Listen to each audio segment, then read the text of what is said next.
Organising, ठीक है, start किया बेटा वहां से मैनेजमेंट पे। व्हाट इज मैनेजमेंट, फटाफट आंसर, व्हाट इज मैनेजमेंट बेटा? It's an art of getting work done by, guys फटाफट आंसर चाहिए मेरे को। But what is management? It's an art of getting work done by others in order to achieve the goals of organization in the most efficient and effective manner। उसमें बेटा था अपने पास functions of management। what is function of management? planning, organizing, staffing, directing and controlling, और last था coordinating। Guys फिर से एक बार, functions of management, planning, organizing, staffing, directing, controlling and coordinating। ठीक है बेटा, पहला फंक्शन था मैनेजमेंट का प्लानिंग। व्हाट इज प्लानिंग बेटा? Planning is the foremost fundamental the basic function of management which helps you perform the all other functions of management। what is planning? Planning is the foremost fundamental and the basic function of management which helps you perform the all other functions of management। it is well said that well planned half done। ठीक है, पर सबसे पहला function क्या आपके पास? Planning. And planning में ultimately क्या होता है? Planning is deciding in advance what to do, how to do, when to do and who is to do it. Next chapter start किया था अपने ऑर्गेनाइजिंग। अब ऑर्गेनाइजिंग क्या बोलते हैं बेटा? Execution of the entire plan is known as what? Organising. Execution of the plan is known as what? Organising. अब बेटा ऑर्गेनाइजिंग में अपने प्रोसेस पढ़ा था। द प्रोसेस ऑफ ऑर्गेनाइजिंग से first of all identification of division of work, उसके बाद departmentalisation. ठीक है, अब बेटा डिपार्टमेंट मतलब क्या? Department is what? Grouping the activities. ठीक है गाइस, डिपार्टमेंट क्या बोलता है? आई थिंक एक वर्ड होता है डिपार्टमेंटलाइजेशन, बेटा उसको क्या बोलता है अपन? डिपार्टमेंटलाइजेशन ऐसा होता है कि सेम एक्टिविटीज को आपको ग्रुप करना है। ठीक है, अब आई थिंक जितने लोग प्रोडक्शन डिपार्टमेंट अपन उसको ग्रुप कर लिया, जितने लोग मार्केटिंग डिपार्टमेंट आपने उसको ग्रुप कर लिया, और जितने लोग एचआर डिपार्टमेंट आपने उसको ग्रुप किया। अब जैसे बेटा आपने डिफरेंट डिफरेंट लोगों को एक सेम ग्रुप में ऐड किया, that is known as what? Departmentalisation. ठीक है, आपने सेम एक्टिविटीज को ग्रुप किया as per function, that is what? Departmentalisation. तो एक डिपार्टमेंट होगा एचआर डिपार्टमेंट। अब व्हाट इज एचआर डिपार्टमेंट बेटा? जिसमें सारी एक्टिविटीज कैरी फॉरवर्ड होगी related to what? HR. If I say finance department मतलब क्या? जिसमें सारी एक्टिविटीज कैरी फॉरवर्ड होगी as per what? Finance. If I से मार्केटिंग डिपार्टमेंट, द सारी activity carry forward as per what? Marketing department. तो guys this is known as what? Departmentalisation. उसके बाद your department is divided in two part, it is your functional department and divisional department. अब functional department क्या बोलता है? जब भी आपने एक्टिविटीज को ग्रुप किया हुआ as per function, when the activities in an organization are grouped as per what? Answer fatavat. When the activities in an organization are grouped as per what? Function. That is known as what? That is known as what? Functional department. When the activities are grouped as per division, as per different division, is known as what? Divisional department. Last था बेटा assignment of duties and establishing reporting relationship। उसके बाद था बेटा आपका benefit पढ़ लिया था, significance पढ़ लिया था। Next is your organizational structure। ठीक है, अब गाइस ऑर्गेनाइजेशन क्या बोलता है? A network of job position responsibilities and authority at a different level of organisation. जब भी बेटा आप ऑर्गेनाइजेशन क्या बोलता है? एक ऑर्गेनाइजेशन का हायरार्की, कौन किसको अकाउंटेबल होगा, कौन कौन से डिपार्टमेंट में होगा, इसको डिसाइड करना है what? Organisation structure. Guys what is organisation structure? When the activities are group, ठीक है, या उनका नेटवर्क डिसाइड करें, उनके हायरार्की डिसाइड। अब what is hierarchy? What is hierarchy बेटा? A chain. ठीक है, who is accountable to whom, this is decided. मतलब क्या? इसको हम लोग बोलते हैं ऑर्गेनाइजेशनल स्ट्रक्चर। क्लियर हुआ? ऑर्गेनाइजेशनल स्ट्रक्चर मतलब क्या है? क्लियर हुआ? व्हाट इज ऑर्गेनाइजेशनल स्ट्रक्चर बेटा? जब भी आप अपने ऑर्गेनाइजेशन में एक्टिविटीज को क्या करोगे? ग्रुप करोगे। उसके बाद ग्रुप करने के बाद कौन किसको अकाउंटेबल होगा, जब ये डिसाइड हो जाएगा, this is known as what? Organisational structure. Clear हुआ? समझा? आई थिंक क्लियर हुआ? This organizational structure is divided in two parts again, your functional organization and divisional organization। ठीक है, अब what is mean by word job? उस दिन समझाया था। What is mean by word job? Job is an काम या employment। Job का मतलब क्या है? काम या employment। Job is what बेटा? काम। किसी भी पर्टिकुलर टास्क को परफॉर्म करना is known as what? Job. Job is not an employment. Guys हमको लगता है जॉब इज व्हाट? एम्प्लॉयमेंट। कहीं जॉब नहीं मिला मतलब क्या? कहीं काम नहीं मिला। ठीक है बेटा, job is what? Employment is what? Employment is different and job is different. Job is what? किसी भी काम को परफॉर्म करना इज नोन एज जॉब। ठीक है, जब भी बेटा सारी एक्टिविटी सेम जॉब के साथ अगर डिपार्टमेंट में चली जाए, that is known as what? Functional department. जब सारी एक्टिविटीज को सेम फंक्शन को ग्रुप किया जाए, that is known as what? Functional department. मतलब जितने एचआर के लोग हैं, अगर उनका एक ग्रुप बनाया जाए तो उसको हम लोग क्या बोलेंगे? HR department. And this is known as what? Functional functional structure. When the activities in an organization are grouped as per what? Function. Guys, फिर से एक बार, what is functional structure? When the activities in an organization are grouped as per what? As per what? Function. अरे क्या है यार, answer तो दो, मैं खुद तो तुम्हें पढ़ा दूं. Yes, what is functional structure beta? When the activities in an organization are grouped as per what? Function is known as what? Functional structure. Clear हुआ? बेटा functional structure डाउट है कुछ? चलो उसमें बेटा advantage and disadvantage of functional. Page number 204, page number 204, functional structure की बात कर रहा हूं. ठीक है, एडवांटेजेस ऑफ फंक्शनल स्ट्रक्चर. अब गाइस, हाँ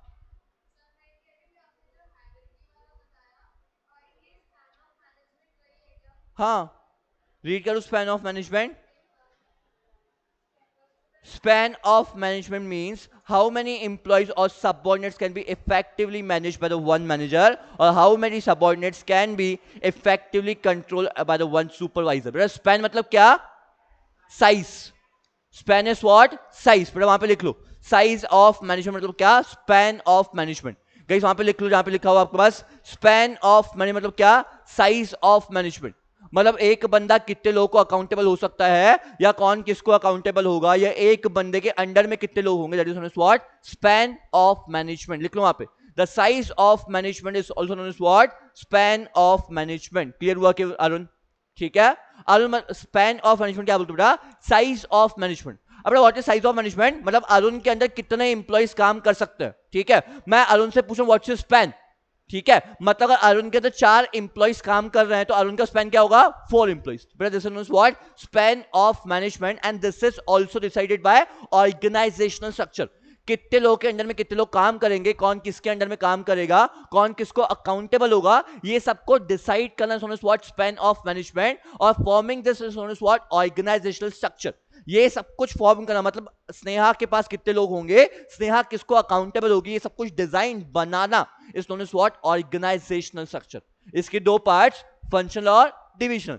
फंक्शनल मतलब क्या? जब भी एक्टिविटीज को ग्रुप करोगे एज पर जॉब और as per same activities known as what? Functional structure. जब एक्टिविटीज ग्रुप होगी अलग अलग डिपार्टमेंट में तो वो आपका होगा डिपार्टमेंटल और डिविजनल स्ट्रक्चर. क्लियर हुआ क्या सुमित? क्लियर हुआ? फंक्शनल स्ट्रक्चर क्लियर हुआ? नेक्स्ट आता हूं बेटा. ठीक है, नेक्स्ट बेटा advantages of functional structure. First, occupational specialisation. जब भी बेटा मेरे को एक बात बताओ, जिसको जो काम आता है अगर उसको वही काम दिया जाए तो क्या वो स्पेशलाइजेशन में टर्न अप होगा क्या? उधर अपन नितिन की बात करते हैं. नितिन मेरे को एक बात बता, अगर नितिन को फाइनेंस का काम आता है और नितिन को फाइनेंस का काम दिया जाए तो क्या नितिन फाइनेंस में स्पेशलाइज हो जाएगा? क्या हो जाएगा? But this is known as what? Occupational specialisation. जिसको जो काम आता है बख्शी, जिसको जो काम आता है उसको अगर वही काम दिया जाए तो उससे क्या होगा? उससे क्या होगा? स्पेशलाइजेशन आएगा. हमेशा बेटा बोलते हैं डिवीजन ऑफ वर्क. क्या बोलता है? What is mean by division of work? Guys answer. The big work should be divided into the small parts, and this divided work should be assigned to a proper person as per needs, skills and knowledge. अगर बेटा same बंदा same काम करता रहे तो क्या वो specialisation होगा? क्या उसका स्पेशलाइजेशन हो जाएगा? गाइस मेरे को एक बात बताओ, जब भी आप सेम एक्टिविटीज बार बार करते रहोगे तो भाई you will lead to what? Specialisation. आपको समझ जाएगा.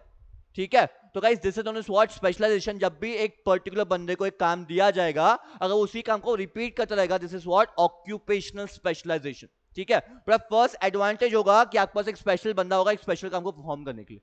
तो first is what? Occupational specialisation. Next is what? Promote the control and coordination within the department. ठीक है, अब गाइस कोऑर्डिनेशन मतलब क्या? What is mean by coordination? What is mean by coordination? तालमेल. ठीक है, सबके साथ बना के चलना. That is what? Coordination. That is human coordination. मेरे को एक बात बताओ, for example an illiterate person is using iPad. Is this a coordination? No. तो गाइस मैं हमेशा बोलता हूं फिजिकल रिसोर्स और ह्यूमन रिसोर्स के दोनों के बीच में कोऑर्डिनेशन होना चाहिए. ठीक है, अब नितिन को फाइनेंस का काम आता है बट नितिन को मार्केटिंग का काम दिया जाए तो क्या दोनों के बीच में कोऑर्डिनेशन होगा? क्या सुवानी? नितिन को फाइनेंस का काम आता है बट नितिन को मार्केटिंग का काम दिया जाए तो क्या ये कोऑर्डिनेशन है? क्या नहीं है. तो गाइस जिसको जो काम आता है उसको अगर वही काम दिया जाए तो this will lead to what? Coordination and betterment in the department. वहां पे बेटा लिख लो ठीक है। Next, increase in manager and operational efficiency, जिसको जो काम दिया जाएगा तो अल्टीमेटली ऑपरेशनल एफिशिएंसी भी इंक्रीज होगी। It leads to minimum duplication of the efforts, ठीक है। डुप्लीकेशन ऑफ द एफर्ट्स होता है बेटा अवॉइड ऑफ एफर्ट्स, ठीक है। मेरे को एक बात बताओ, अगर नितिन को फाइनेंस का काम आता है और नितिन से फाइनेंस का काम करवाया जाए तो गलतियां करेगा क्या? नहीं करेगा। तो डुप्लीकेशन ऑफ एफर्ट मतलब क्या? एक काम को बार बार करना। अब भाई जिसको जो काम नहीं आता है उसको वो काम दे दोगे तो उसको बार बार करना पड़ेगा, समझा? जिसको जो काम नहीं आता है उसको वो काम दे दो। फॉर एग्जांपल नितिन को फाइनेंस काम आता है और आईटी को मार्केटिंग आता है, बट आईटी को दे दिया फाइनेंस और नितिन को दे दिया मार्केटिंग। तो आईटी ने अगर कुछ फाइनेंस में बैलेंस शीट फॉर एग्जांपल बनाया तो माइट आईटी मिस्टेक कर सकती, तो वही काम फिर से नितिन को करना पड़ेगा, बिकॉज वो काम आईटी को नहीं आता था, नितिन को आता था। तो this is what duplication of efforts. जो काम जिसको आता है उसको दिया नहीं बट किसी और को दिया, तो भाई सामने वाले बंदे को वो काम फिर से परफॉर्म करना पड़ेगा। This is what duplication of efforts. But अगर आईटी को मार्केटिंग आता है, आईटी को मार्केटिंग दे दिया, नितिन को फाइनेंस आता है, नितिन को फाइनेंस दे दिया, तो यहां पे डुप्लीकेशन ऑफ एफर्ट्स होगा क्या? नहीं होगा। तो बेटा अल्टीमेटली बेनिफिट है, जब भी जिसको जो काम आता है आपने उसको वो काम असाइन कर दिया, तो this will avoid what duplication of efforts. समझा? क्लियर हुआ? बेटा डुप्लीकेशन ऑफ एफर्ट्स मतलब सेम काम को बार बार रिपीट करना, ठीक है। जब भी गलत बंदे को गलत काम थमाओगे तो ultimately you have to do that work again. ऐसा होता है ना, मम्मी कई बार हमको बहुत सारे काम समझाती है पर हमको आता नहीं है, तो आप मम्मी बोलती तेरे को बताया ही क्यों, इससे अच्छा है मैं कर लेती, ठीक है। This is what duplication of efforts. ये होता है कि नहीं होता है? हर काम मम्मी यही बोलती है, इससे अच्छा मैं कर लेती, ठीक है। कभी खाना बनाया है?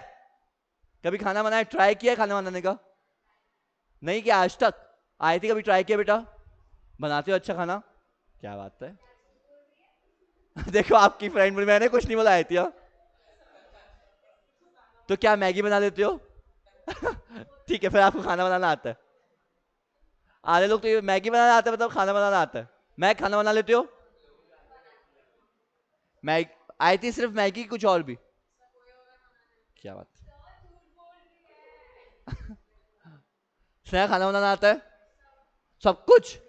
कभी खिलाया तो नहीं है? ये भी झूठ बोल रही है। जो जैसा होता है जो जैसा होता है उसको पूरी दुनिया वैसे दिखती है, ऐसा मैंने सुना है। अगर सुहानी को नहीं आता तो मतलब किसी को नहीं आता ऐसा? आयती को नहीं आता, ठीक है। प्रांजल खाना बना लेते हो? अरे लड़कों में से किसी को खाना बनाना आता है क्या? पूरा बना लेता है हिमांशु? पूरा?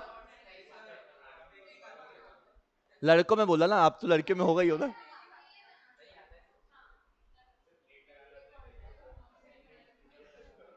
तो किचन में क्या क्या बना लेता है वो छोड़ के? पूरी दुनिया को वो बनाना आता है। और क्या बना लेते हो? क्या बात है मंचू। मतलब in short I can conclude वो लड़की खुश नसीब होगी जो जैसे शादी करेगी। पक्का बना के खिलाना उसको। मैं पूरा खाना बना लेता हूं, मैंने सीखा है जब मैं फ्रैंकफर्ट में था। क्या? मैं किसी को भी ऐसा बोलता तो खाना बनाना आते तो पहले ही सामने लोग खुश हो जाते, बोले यही तो चाहिए था हमको, खाना भी आप बनाओ, ठीक है। तो हिमांशु पक्का बना के खिला कभी सबको। क्या बना के खिला रहा है? अच्छा लंगर।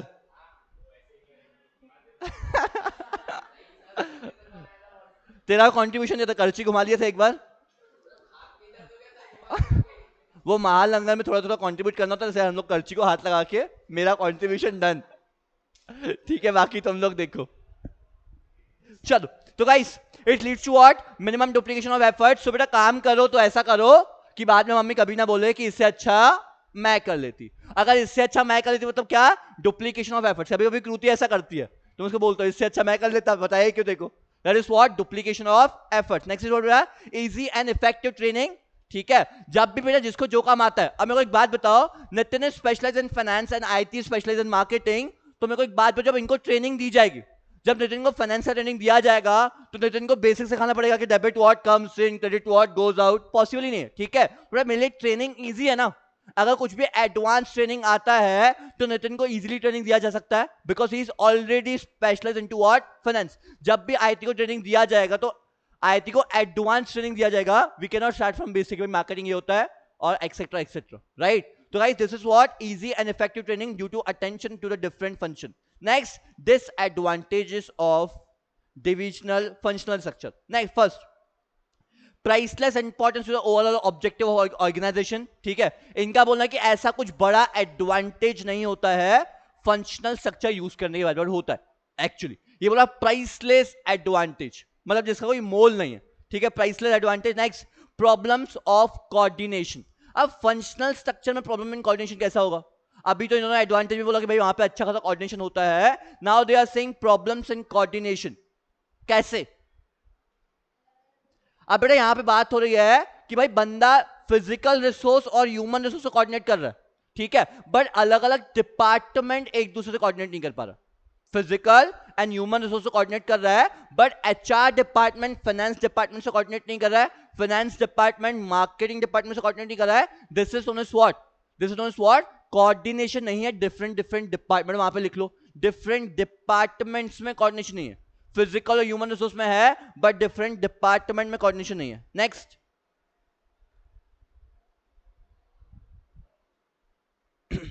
उसके बाद इनफ्लेक्सिबिलिटी. ठीक है, अब मेरे को एक बात बताओ, अगर चारों डिपार्टमेंट एक दूसरे पे इंटरडिपेंडेंट है. यहां देखो, आज मैंने फॉर एग्जांपल कंपनी में एक टारगेट था कि आज 1000 यूनिट्स प्रोड्यूस करना है.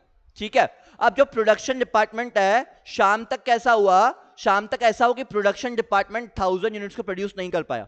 ठीक है, जब इनसे रीजन पूछा गया, आपको ये सेम केस एग्जाम में आएगी, जब इनसे रीजन पूछा गया कि भाई प्रोडक्शन डिपार्टमेंट ने 1000 यूनिट क्यों नहीं प्रोड्यूस किया, तो प्रोडक्शन डिपार्टमेंट ने बोला कि फाइनेंस डिपार्टमेंट ने हमको फंड इश्यू ही नहीं किए थे. जब हमारे पास फंड नहीं है तो प्रोडक्शन कैसे करें? हमारे पास इन्वेंट्रीज नहीं थी, स्टॉक नहीं था. अगर स्टॉक नहीं होगा तो अल्टीमेटली प्रोडक्शन हो पाएगा क्या? नहीं. अब प्रोडक्शन डिपार्टमेंट से जुड़ा हुआ बेटा यहाँ पे मार्केटिंग डिपार्टमेंट. ठीक है, मार्केटिंग डिपार्टमेंट ने बोला जब आप प्रोडक्शन ही नहीं करोगे तो हम लोग बेचेंगे कैसे भाई? बनाओगे तो बेचेंगे. उसके बाद एचआर डिपार्टमेंट ने बोला कि भाई ह्यूमन रिसोर्स टाइम पे आया ही नहीं था. ठीक है, लेबर्स टाइम पे नहीं है तो प्रोडक्शन इसलिए नहीं हुआ. और ये प्रोडक्शन डिपार्टमेंट बोलता है कि फाइनेंस डिपार्टमेंट ने फंड इशू नहीं किया. Guys this is lack of coordination between different departments. तो अल्टीमेटली क्या है, सारे डिपार्टमेंट जिसके बाद जब कोऑर्डिनेशन नहीं तो सारे डिपार्टमेंट फ्लेक्सिबल नहीं है. अगर सब लोग एक साथ काम करते तो माइट सब लोग फ्लेक्सिबल होते हैं, बट यहाँ पे सारे डिपार्टमेंट्स को अलग अलग ग्रुप में यहाँ पे डिवाइड किया हुआ है. तो अल्टीमेटली क्या हो रहा है, जैसे inflexibility. All departments are not flexible with each other, मतलब सारे डिपार्टमेंट स्टैटिक है. हर बंदा सोचता है मैं अपना काम खत्म करूं, बट अल्टीमेटली क्या है बेटा, गोल किसका है? ऑर्गेनाइजेशन का. आपको समझता है ऐसा कैसा होता है? अल्टीमेटली क्या बोलूं बेटा, ये जो 1000 यूनिट्स का गोल है, ये एक ग्रुप का है कि पूरे ऑर्गेनाइजेशन का है? पूरे ऑर्गेनाइजेशन का. बट हर डिपार्टमेंट सोचता है कि मैं अपना गोल कंप्लीट करूं. ठीक है, अब प्रोडक्शन वाला सोचता है कि मैं अपना गोल कंप्लीट करूं, फाइनेंस वाला सोचता है मैं अपना गोल कंप्लीट करूं. बेटा अपना अपना गोल कैसे हुआ? जब ये 1000 यूनिट का गोल ही ऑर्गेनाइजेशन का गोल है. जब आप ये लोग अपने बारे में सोचते हैं तो अल्टीमेटली ऑर्गेनाइजेशन का गोल छूट जाता है और इनका गोल अचीव होता है. और अल्टीमेटली कैसा होता है, कभी कभी इनका गोल अचीव नहीं होता, अल्टीमेटली क्या हुआ, ऑर्गेनाइजेशन का गोल ही अचीव नहीं होता. समझा? तो इनके बीच में क्या है, कोऑर्डिनेशन नहीं है डिफरेंट डिपार्टमेंट्स में, और यहाँ पे फ्लेक्सिबिलिटी नहीं है. Next, conflict of the interest. Conflict of interest मतलब क्या? चारों डिपार्टमेंट आपस में ही झगड़ रहे हैं. कॉन्फ्लिक्ट ऑफ द इंटरेस्ट, हर सबका इंटरेस्ट अपना अपना है. एचआर डिपार्टमेंट अपने हिसाब से सोच रहा है, फाइनेंस डिपार्टमेंट अपने हिसाब से, मार्केटिंग डिपार्टमेंट अपने हिसाब से. And last is difficulty to fix accountability. कौन किसको अकाउंटेबल होगा? This is difficult to fix the accountability. वहां पे लिख लो, difficult to fix the accountability. whom is accountable to whom, वहां पे ब्रैकेट में लिख लो, difficult to fix the accountability. whom is accountable to whom is difficult to find out. yes, clear हुआ? चलो कितना गाइस, यहां तक क्लियर हुआ क्या? whom is accountable to whom, Swani? it is difficult to find out. आपने notebook में लिखा? स्वानी नोटबुक में लिखा? लिखो. यस गाइस, उसके बाद आओ डिविजनल स्ट्रक्चर पे. ठीक है, अब आईटी में डिविजनल स्ट्रक्चर क्या होता है बेटा? आईटी जब भी कोई बड़ा ऑर्गेनाइजेशन होता है. ठीक है, आईटी बेटा फंक्शनल स्ट्रक्चर जो होता है, फंक्शनल स्ट्रक्चर क्या होता है, जो छोटे ऑर्गेनाइजेशन में है, जो वन टाइप ऑफ प्रोडक्ट में डील करे. ऐसा कोई भी ऑर्गेनाइजेशन सिर्फ एक ही प्रोडक्ट है, वहां पे क्या होगा? फंक्शनल. बट डिविजनल क्या होता है? जहां पे कोई बड़ा ऑर्गेनाइजेशन है जिसके पास मोर देन वन प्रोडक्ट है. For example Haldiram's. ठीक है। अब हल्दीराम बेकरी प्रोडक्ट में भी डील कर रहा है, उसके बाद स्वीट्स में भी डील करता है, और उसके बाद 2-3 चीजें और एक्स्ट्रा भी है। For example if I talk about Reliance की बात करें तो रिलायंस का मिल्क भी आता है, रिलायंस की ग्रोसरीज भी है, अब रिलायंस का जियो का नेटवर्क भी है। तो डिफरेंट डिफरेंट डिपार्टमेंट्स हैं ये पूरे। जब बेटा ऑर्गेनाइजेशन में जो एक्टिविटीज है उनको ग्रुप किया जाए as per different different division, मैं बोल रहा हूं ग्रोसरीज का अलग डिवीजन, ठीक है, नेटवर्क्स का अलग डिवीजन, और उसके बाद जो रिलायंस का मिल्क आता है उसका अलग डिवीजन। कभी देखा रिलायंस का सीमेंट भी आता है, रिलायंस सीमेंट भी आता है, ठीक है, रिलायंस का क्या नहीं आता है वो पूछो, और रिलायंस के मैंगोज भी आते हैं, ठीक है, जो सिर्फ आउट ऑफ इंडिया बिकता है, इंडिया में बिकते ही नहीं है, बिकॉज इंडिया के लोग 400 रुपए पर केजी अफोर्ड ही नहीं करेंगे, खरीदेंगे ही नहीं। 400 रुपए पर किलो आम, वो भी 2 आम आते हैं उसमें, बड़े बड़े बड़े आम होते हैं उनके, ठीक है, सिर्फ 2 आम 400, मतलब 200 रुपए का एक आम, खरीदेंगे नहीं इंडिया वाले, ठीक है। तो बेटा this is known as what divisional structure. जब भी कोई बड़ा साइज ऑफ ऑर्गेनाइजेशन होगा जिसका बहुत सारी प्रोडक्शन यूनिट होगी और डिफरेंट डिफरेंट प्रोडक्ट्स होंगे, जहां पे डिफरेंट डिफरेंट प्रोडक्ट को ग्रुप किया जाएगा डिफरेंट डिफरेंट प्रोडक्ट के साथ, that is known as what divisional structure. मैंने बोला ग्रोसरी का एक अलग डिपार्टमेंट, रिलायंस सीमेंट का एक अलग डिपार्टमेंट, रिलायंस मिल्क का अलग डिपार्टमेंट, और उसके बाद रिलायंस नेटवर्क का अलग department. This is known as what divisional structure. Clear हुआ क्या? क्लियर हुआ? जब भी एक डिफरेंट डिफरेंट डिवीजन होगा ऑर्गेनाइजेशन में, वो क्या होगा आपका divisional structure. But divisional structure कहां अप्लाई होगा? In the case of large size of organisation who have more than one product. Clear हुआ? But divisional structure is only applied in the case of large size of organisation who have what more than one product. Clear हुआ कितना? समझा क्या बोल रहा हूं?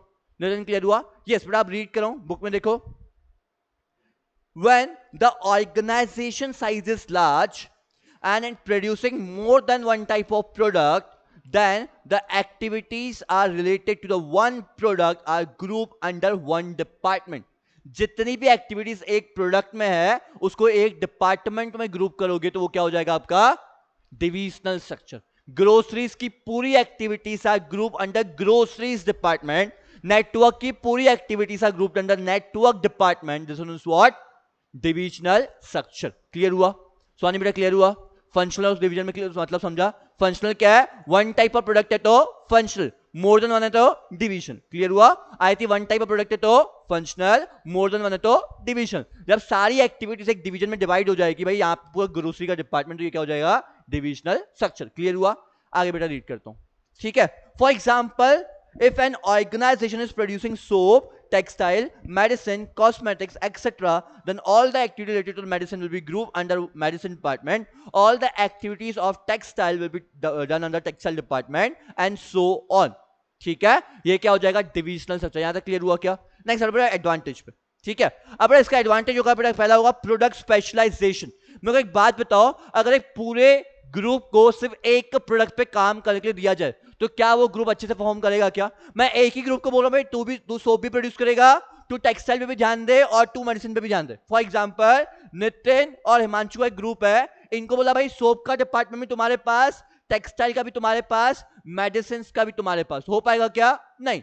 मेरे को एक बात बताओ, एक बंदा एक ही चीज पे कॉन्सेंट्रेट कर सकता है अच्छे से, ठीक है, तो ही स्पेशलाइजेशन आएगा। अभी अपने पढ़ा, अगर एक बंदा एक ही काम अच्छे से किया जाए तो उस पे क्या, उसके पास क्या आएगा? स्पेशलाइजेशन। इनको 3-4 काम दिए जाए दोनों को तो भाई काम कर पाएंगे क्या? नहीं। स्पेशलाइजेशन आएगा क्या? नहीं। तो guys this is known as what product specialization. जब एक ग्रुप के पास सिर्फ एक ही प्रोडक्ट हो तो वो ग्रुप के पास क्या होगा? Product specialisation. क्लियर हुआ सोनी? जब एक ग्रुप के पास सिर्फ एक प्रोडक्ट होगा तो उससे क्या आएगा बेटा? Product specialisation. रीड करते हैं बेटा यहां से, all the activity related to one type of product are group under one department only which brings the integration and coordination in the activities. Next, fast decision making. अब बेटा एक ही group है, अब ग्रुप को सिर्फ एक ही बंदे से पूछना है, हर डिवीजन का एक मैनेजर, ठीक है। अब अकाउंटेबिलिटी भी इजी है और डिसीजन मेकिंग भी इजी है। Next is what? Accountability. Accountability is very easy. For example बेटा यहां देखो, यहां ध्यान दो, ठीक है। अब मैंने क्या किया, मेरे पास 4 डिपार्टमेंट है, एक सोप डिपार्टमेंट, एक मेडिसिन, एक टेक्सटाइल और एक ग्रोसरीज, ठीक है। अब मैंने क्या किया, ये 4 डिपार्टमेंट में एक एक मैनेजर डाल दिया। यहां देखो गाइस, ये मेरे पास 4 डिपार्टमेंट है, ये 4 डिपार्टमेंट में एक एक मैनेजर डाल दिया, ठीक है। अब फॉर एग्जांपल यहां पे नितिन, यहां पे हिमांशु, यहां पे आयती, यहां पे सुहान, ठीक है। ये 4 डिपार्टमेंट में एक एक मैनेजर ठीक है। अब ये हर मैनेजर, मैंने बोला कि यहां पे ये हेड, दैट इज बख्शी साहब। अब मेरे को एक बात बताओ, अब ये बख्शी साहब के लिए इजी है क्या ये चारों ग्रुप से अकाउंटेबिलिटी लेना? ये बंदे को 400 लोगों से अकाउंटेबिलिटी लेनी नहीं है। मैं बोल रहा हूं हर डिपार्टमेंट में 100 लोग हैं, ये 100 लोग इन चारों के अंडर में काम करते हैं और ये 4 लोग मेरे अंडर में काम करते हैं, तो क्या अकाउंटेबिलिटी इजी है क्या? मेरे को एक बात बताओ, ये चार डिपार्टमेंट का एक एक मैनेजर, ठीक है। अब ये चारों लोग अकाउंटेबल किसको है? बख्शी को। और ये बाकी के 100 लोग अकाउंटेबल किसको है? नितिन को, हिमांशु को, आयति को एंड सोनी को। Guys this is known for accountability. Guys यहां से अकाउंटेबिलिटी इजी होता है। अगर ये 400 लोगों को अकेला बख्शी हैंडल करे तो हैंडल कर पाएगा क्या? नहीं। सबसे पहले क्या किया बेटा? डिवीजन में डिवाइड किया, ठीक है। हर एक डिवीजन को एक एक हेड दे दिया और वो हेड सिर्फ अकाउंटेबल है बख्शी को। This is known what accountability becomes easy in the case of divisional structure. Clear हुआ? समझा? नेक्स्ट, उसके बाद फ्लेक्सिबिलिटी, एक्सपांशन एंड ग्रोथ। बड़ा ऑर्गेनाइजेशन में डिविजिबिलिटी है, ठीक है। उसके बाद ऑर्गेनाइजेशन प्रॉपर्ली काम करे तो ऑर्गेनाइजेशन में फ्लेक्सिबिलिटी भी होगी, एक्सपांशन एंड ग्रोथ भी होगा। Plus disadvantages, more resources required, ठीक है। जब भी बेटा आप ऑर्गेनाइजेशन को डिफरेंट डिफरेंट डिवीजन में डालोगे तो रिसोर्सेज ज्यादा लगेगी, बिकॉज हर डिपार्टमेंट के लिए, हर डिवीजन के लिए एक एक मैनेजर चाहिए फर्स्ट ऑफ ऑल। उसके नीचे अलग से उनकी टीम चाहिए और उनकी टीम और चाहिए नीचे। Resources will be required more. Resources का यहाँ पे आपको डिसएडवांटेज होगा कि आपको ह्यूमन रिसोर्स रिक्वायर्ड ज्यादा होगा, बिकॉज आपके पास डिविजनल स्ट्रक्चर है। नेक्स्ट, प्रोडक्ट फोकस डिपार्टमेंट, मोर रिसोर्स रिक्वायर्ड। उसके बाद प्रोडक्ट फोकस डिपार्टमेंट। अब जो आपका डिपार्टमेंट है वो सिर्फ एक प्रोडक्ट के लिए काम करेगा, मतलब जो सोप वाला है, ठीक है। मेरे को एक बात, जो सोप डिपार्टमेंट है वो कभी मेडिसिन पे फोकस करेगा क्या? नहीं, बिकॉज उसके पास उसका कुछ सोप डिपार्टमेंट है, बट अल्टीमेटली कंपनी तो एक ही है ना। मैं बोल रहा हूँ सोप का टारगेट अचीव हो रहा है बट मेडिसिन का टारगेट अचीव नहीं हो रहा है, because you are just focusing on the soap, ठीक है। अल्टीमेटली क्या हुआ? कंपनी डिसएडवांटेज फेस कर रही है, बिकॉज जितने लोग सोप में अच्छा काम है वो मेडिसिन में नहीं कर पा रहे, ठीक है। तो अल्टीमेटली कंपनी का डिसएडवांटेज है, बट एक प्रोडक्ट का तो एडवांटेज है, बट कंपनी का डिसएडवांटेज है कि एक प्रोडक्ट परफॉर्म कर रहा है मार्केट में, एक प्रोडक्ट परफॉर्म नहीं कर रहा। That is what product focus department, conflicts and increase in cost. But ultimately जब रिसोर्स इंक्रीज करोगे तो कॉस्ट भी इंक्रीज होगा एंड थोड़े से कॉन्फ्लिक्ट्स तो होंगे, बिकॉज डिपार्टमेंट है। क्लियर हुआ यहां तक? जहां पे ग्रुप है वहां पे कॉन्फ्लिक्ट है। कभी एक बंदे में कॉन्फ्लिक्ट होता है क्या? खुद से ना झगड़ा करता है क्या? नहीं। जहां पे ग्रुप है वहां कॉन्फ्लिक्ट होगा, it's as simple as that. जब बेटा जब भी कॉन्फ्लिक्ट आए तो कॉन्फ्लिक्ट में लिख लो ह्यूमन रिसोर्स है, कॉन्फ्लिक्ट तो करेगा, इट्स वेरी ऑब्वियस, ठीक है। नेक्स्ट आता हूं, यहां तक क्लियर हुआ? एक बार देख लो, फंक्शनल और डिविजनल रीड कर लो, दोनों के एडवांटेज डिसएडवांटेज के बुलेट पॉइंट्स देख लो। कुछ डाउट है अभी पूछो, फिर आगे बढ़ते, जल्दी करो। सोनी बेटा जल्दी चेक करो, आई थी कुछ डाउट बेटा यहां तक? चेक करो बेटा। सुमित, बख्शी, क्लियर है यहां तक?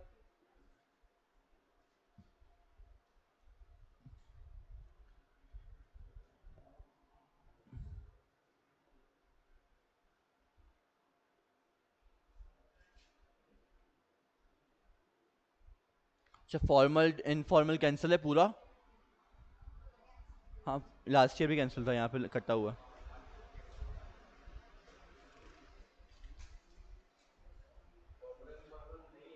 फॉर्मल गाइस, उसके बाद कैंसिल कर दो फॉर्मल और इनफॉर्मल ऑर्गेनाइजेशन, वो कैंसिल है। टिक करने के लिए बोला, टिक नहीं किया, कैंसिल करने के लिए पहले भाग रहे हो, क्या क्या कैंसिल करना है? आप ही से बात कर रहा हूँ। फॉर्मल और इनफॉर्मल कैंसिल है।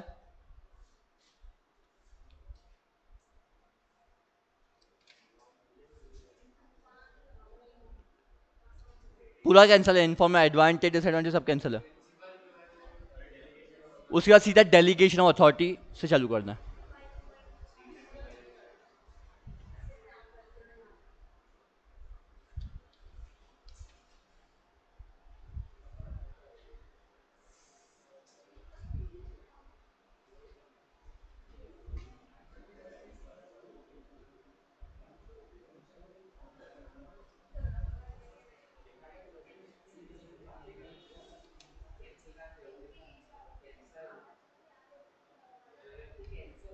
चलो चलो,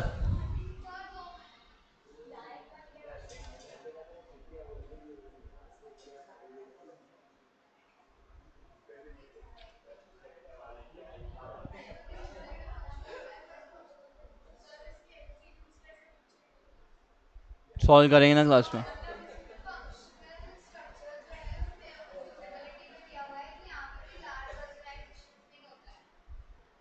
लार्ज मतलब not very large, largest what, बड़े हैं बट एक ही प्रोडक्ट है। अगर बड़े हैं और प्रोडक्ट ज्यादा तो वो डिविजनल पे ही स्विच करेगा। अब VP also not comes under large department, large is very large, जो 1000 करोड़ में डील कर रहे हैं। For example if I talk about Cipla, ठीक है, सिप्ला सिर्फ मेडिसिन में डील कर रहा है, सिप्ला बहुत बड़ा फॉर्म है, तो वो भी फंक्शनली यूज कर रहा है ना। Different different activities,